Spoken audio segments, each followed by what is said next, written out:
C'est un débat qui divise chercheurs et défenseurs de la cause animale. Pour ou contre les cobayes au service de la médecine. Plus de 2 millions d'animaux sont ainsi utilisés chaque année pour des expériences en tout genre. Certains sont tués, d'autres maltraités.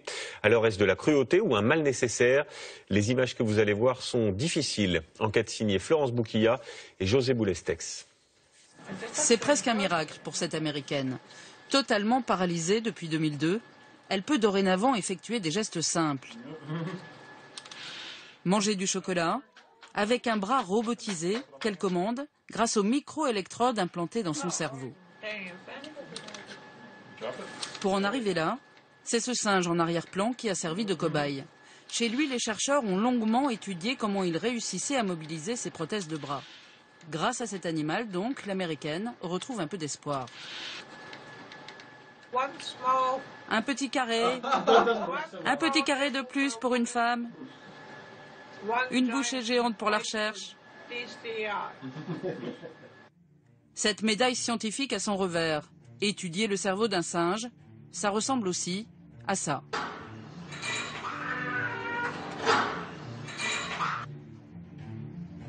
Ces images dérangeantes ont été tournées l'an dernier par une organisation de défense des animaux en cachette dans un laboratoire allemand. Des expériences similaires ont lieu partout en Europe, y compris en France, où chaque année 2,5 millions d'animaux sont utilisés, surtout des souris, pour tester de nouvelles molécules. Les scientifiques créent aussi des animaux génétiquement modifiés, par exemple des chiens myopathes. C'est ce qu'a constaté une universitaire lors de son passage dans un laboratoire. Le modèle de maladie sur le chien est assez proche de la maladie sur l'homme. Et c'est ce que mettent en avant les chercheurs. Après, ça n'empêche que les conditions de détention, de captivité et de souffrance sont vraiment rudes. Moi, quand je les ai vus, ils pouvaient déjà plus respirer, ils ne pouvaient pas se déplacer. Donc c'est vraiment très douloureux, très lourd. Devant cette souffrance animale, des voix s'élèvent pour demander la fin de ces expériences. Mais selon ce cancérologue, c'est impossible. Il nous permet de distinguer les médicaments qui sont de vrais médicaments de molécules qui peuvent s'avérer toxiques, dangereuses et qu'on va arrêter dans leur développement.